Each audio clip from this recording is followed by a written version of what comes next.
Mesdames, Messieurs, le président Samuel Eto'o, notre pasteur de l'église réveillée de Tinga, a brillé encore de 1000 feux. C'était du côté des États-Unis.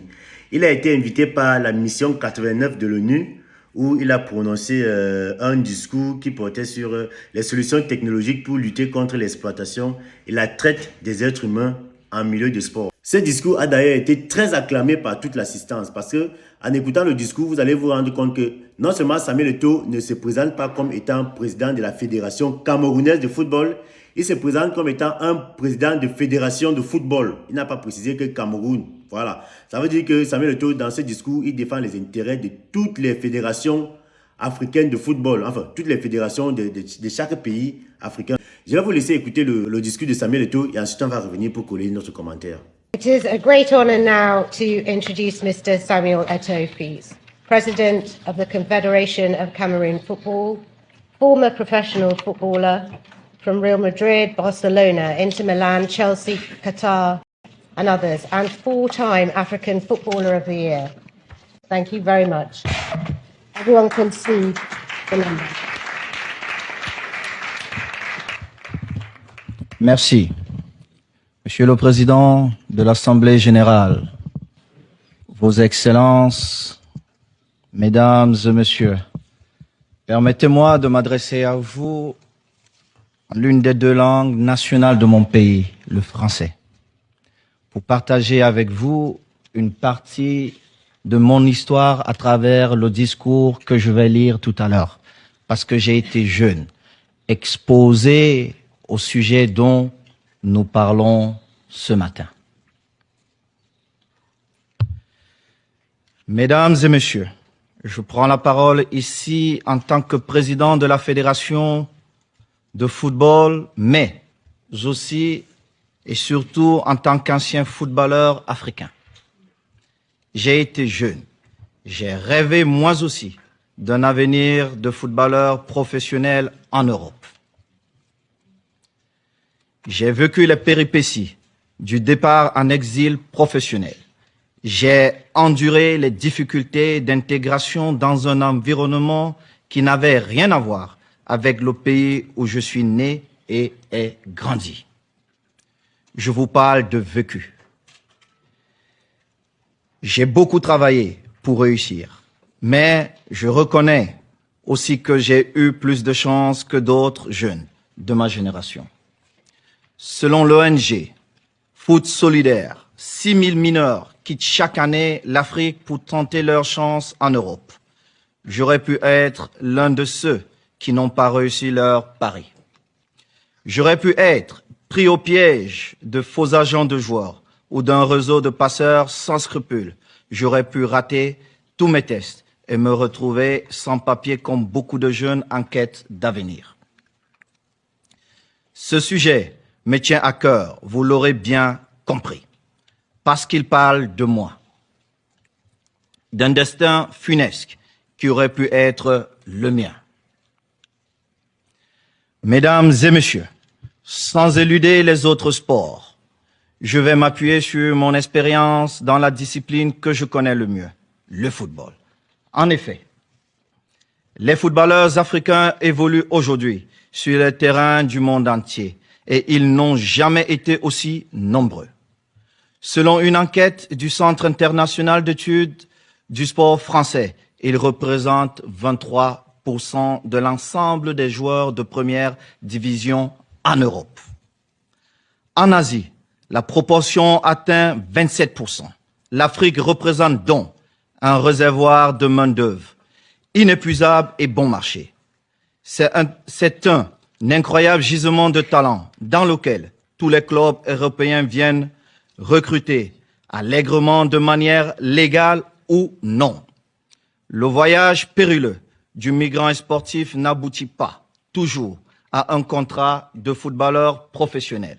Parfois, à la suite de tests non concluants dans des championnats les plus prestigieux, les migrants footballeurs se retrouvent en situation irrégulière.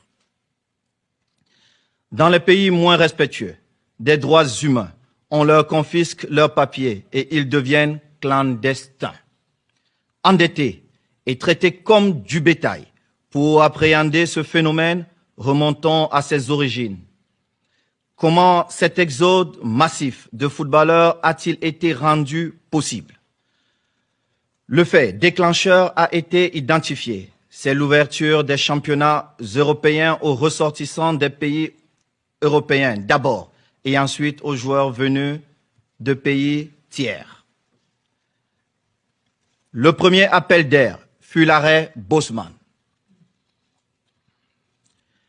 Rendu le 15 décembre 1995 par la Cour de justice des communautés européennes, dans leur décision, les juges de la Cour avaient rappelé l'obligation de respecter le principe de libre circulation des sportifs professionnels ressortissants des pays membres de l'Union européenne. Cet arrêt supprima d'un trait de plume les quotas limitant le recrutement des joueurs entre pays de l'Union européenne. Le deuxième appel d'air est une jurisprudence intervenue 7 ans après l'arrêt Bosman. Il s'agit de l'arrêt Malaja, prononcé le 30 décembre 2002, pour vous rafraîchir la mémoire. Je rappelle que le recrutement de cette basketteuse polonaise avait été rendu possible par cette décision de justice alors qu'à cette époque, la Pologne, qui n'avait pas encore adhéré à l'Union européenne, était encore soumise aux quotas visant les pays tiers. Les juges ont fait sauter ce deuxième verrou en vertu des accords de coopération entre les pays de l'Union européenne et les pays tiers. Les Africains ont été impactés par cet arrêt Malaja, par le fait de l'existence des accords de Cotonou, signés par les pays de la zone Afrique-Caraïbes-Pacifique avec l'Union européenne. En résumé, mesdames et messieurs, la migration des sportifs, qu'elle soit légale ou illégale, est le résultat de l'ouverture du marché du travail européen aux ressortissants des pays tiers. Les footballeurs, notamment africains, ont donc afflué. C'est humain. Parmi ceux qui ont échoué, beaucoup ne peuvent pas repartir chez eux à cause de la honte provoquée par leur échec. Il faut savoir que les familles s'est parfois endettées pour leur permettre de passer un test dans un club et la pression de la communauté est très forte. Certains sont donc récupérés par des réseaux de prostitution et de trafic. Mesdames et messieurs, sur incitation de l'UEFA, la FIFA a adopté un règlement sur le statut et le transfert des joueurs dont une mesure a été adoptée interdisant le transfert international des joueurs de moins de 18 ans. Cette mesure vise à protéger les mineurs afin qu'ils deviennent une marchandise économique et une opportunité commerciale, tout en préservant leurs droits et leurs facultés. Elle a cependant engendré des effets pervers dans certains pays, notamment africains, car elle a accentué la fraude sur l'âge. Cela a poussé de nombreux footballeurs à falsifier leur identité dans le but de se donner une chance d'être transférés. Pour répondre à cette dérive, la FIFA, en accord avec les fédérations nationales, a mis en place une solution technologique, le passeport électronique du joueur. Le passeport électronique permet de suivre l'historique d'enregistrement d'un joueur à partir de ses 12 ans, aujourd'hui à partir de ses 7 ans. Sa fabrication est soumise à un protocole rigoureux. Dans un premier temps, un passeport provisoire est généré. Ensuite, à l'issue d'une enquête menée conjointement avec les clubs et associations membres concernées, la FIFA établit une version finale visant à garantir la transparence et l'exactitude des informations, tout en facilitant le calcul de la rétribution de la formation. Une fois le passeport final établi, une déclaration d'affectation est générée, indiquant le montant exact que le nouveau club doit payer à chaque club formateur. Le passeport du footballeur est donc un identifiant unique à usage mondial. Ce n'est pas la seule mesure. Depuis le 1er juillet 2020, les associations membres sont tenues de mettre en place un système d'enregistrement électronique des joueurs et joueuses, ainsi qu'un système national de régulation des transferts nationaux. Ces systèmes doivent également être intégrés à TMS, la plateforme spécialisée au service d'identifiant Connect, à l'interface Connect de la FIFA. À la Fédération camerounaise de football, nous exigeons la présentation d'une carte nationale identité comme préalable à la délivrance d'une licence de joueur, y compris pour les mineurs. Le processus numérisé de la fabrication de cette pièce d'identité réduit les fraudes à l'identité. Ces mesures commencent à produire leurs effets dans la régulation de la mobilité des sportifs, mais on peut faire mieux. Il est possible d'éradiquer ce fléau, notamment en adoptant la biométrie. On pourrait délivrer une carte d'identité du footballeur comportant des données biométriques, stockées dans une carte à puce et dans un fichier centralisé à la FIFA ou ailleurs. En effet, si les empreintes digitales ou une autre donnée biométrique performante figure sur la carte à puce, le gain en sécurité est meilleur. Il reste à régler les obstacles juridiques liés à la protection des données personnelles. Au bout du compte, la solution à la traite des footballeurs se trouve dans les recours aux technologies nouvelles d'identification et de surveillance. Ces moyens présentent l'avantage d'être à la fois mobiles et intelligents, c'est-à-dire capables de s'adapter à la mobilité des individus, de les suivre à la trace, leurs itinéraires et de déterminer leur véritable identité. La solution se trouve également dans la mise en place d'un système intégré permettant une interconnexion entre les services de sécurité des États, les fédérations nationales et l'instance mondiale qu'est la FIFA. Pour ce qui nous concerne, à la Fédération camerounaise de football, nous faisons un travail de fond pour réduire l'attractivité de l'exil par la construction des infrastructures modernes et par l'octroi de revenus en os aux joueurs. Si nous parvenons à stopper cet exode, nous rendrons un fier service au continent africain qui a besoin de sa jeunesse pour se développer. Je vous remercie.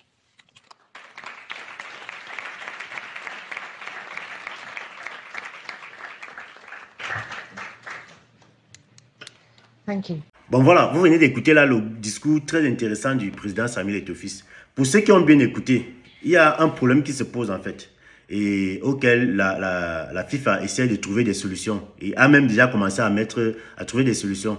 Voilà, Samuel Eto'o dans son discours, vous avez suivi, il a posé un problème très sérieux. Le problème des footballeurs qui migrent, les problèmes des footballeurs qui partent de l'Afrique pour aller se chercher en Europe, aller chercher à évoluer en Europe, entrer dans les clubs, signer des contrats avec les clubs.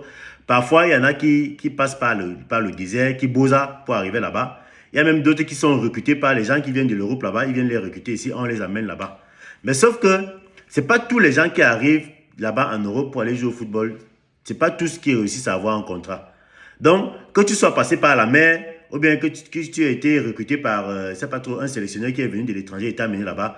Quand tu te retrouves sans contrat, peut-être ça n'a pas marché, tu n'as pas fait tes preuves et tout, tu te retrouves sans contrat, ça devient souvent très très difficile. Ceux qui n'ont pas de contrat se retrouvent dans la rue, ils se retrouvent en situation irrégulière, ils sont sans papier en Europe, ils n'ont même pas les moyens de pouvoir prendre un billet d'avion pour rentrer dans leur propre pays. Et la conséquence, c'est que dans la plupart des cas, les gars se retrouvent en train de faire les fouets, ils se livrent dans le trafic, ils se livrent dans la prostitution. Ils se livrent, bref, dans beaucoup de dérives là-bas en Europe. Parfois, il y en a même qui se retrouvent en prison. Donc, ça c'est un problème, je veux dire, le problème principal qui a été posé par dans le discours de Samuel Eto'o. Et maintenant, il a précisé aussi en même temps que la FIFA est en train de mettre sur pied, ou alors a déjà même commencé à mettre sur pied, des solutions qui vont permettre à ce qu'on évite ce genre de situation. Déjà, quand tu veux évoluer au football, tu dois d'abord être reconnu dans la fédération de football de ton pays. Voilà. Donc la FIFA a mis sur pied les passeports électroniques qui font en ce que on te fait un passeport électronique dès l'âge de 7 ans. Voilà, et tu évolues avec ton passeport. Ça fait qu'au moment venu où tu vas devoir faire des transferts, quand tu vas faire le transfert, là, on pourra te tracer. On sait que tu es un footballeur qui vient de tel pays et on te retrouve dans les fichiers de la fédération de ton pays. Et quand tu arrives à l'extérieur, bref, ton parcours est tracé. Ça veut donc dire que tous ceux qui vont au Beaux-Arts, tous ceux qui vont aller passer par le désert, par la mer pour aller jouer en Europe, là, si ça cuit là-bas, on ne vous retient pas. Sachez que personne ne va vous prendre en considération. Ni même le club pour lequel vous allez postuler, ni même la fédération de football de votre pays. Voilà. Donc, il est donc conseillé, si vous voulez évoluer dans le football, vous voulez que votre enfant évolue dans le football, dès le bas âge, vous commencez à l'introduire dans les écoles, dans les centres de formation ici en Afrique, dans les clubs, et qu'il soit reconnu officiellement par la FECAFOOT. Et ça fait que quand il va grandir, quand il aura l'âge de faire les transferts, tout va se passer normalement. On ne va plus vivre les scènes où les gens partent de l'Afrique d'eux-mêmes pour aller se chercher. Après, ça tourne mal. Bref, quand tu es tracé, quand tu es présent dans le fichier de la fédération de ton pays, on peut facilement te suivre. Et on peut même facilement te défendre en cas de problème. Bref, donc le contenu du discours de Samuel Eto'o, c'était un peu pour poser ce problème-là.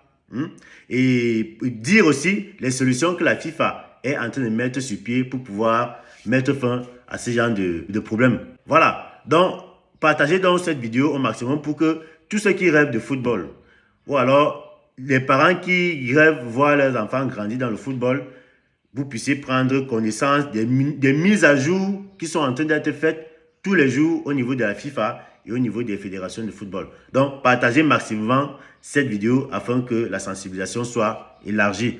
Voilà, pour les parieurs, n'oubliez pas de vous inscrire sur 1xBet avec le code promo BRIGADE. C'est un code qui vous donne 200% de bonus lorsque vous faites votre premier dépôt. Vous faites également vos paris, vous avez la chance, beaucoup de chances même de gagner avec mon code promo. 1xBet. Inscrivez-vous en utilisant le code promo BRIGADE et bénéficiez d'un bonus de 200% lors de votre premier dépôt. Faites ensuite vos paris et gagnez facilement votre argent.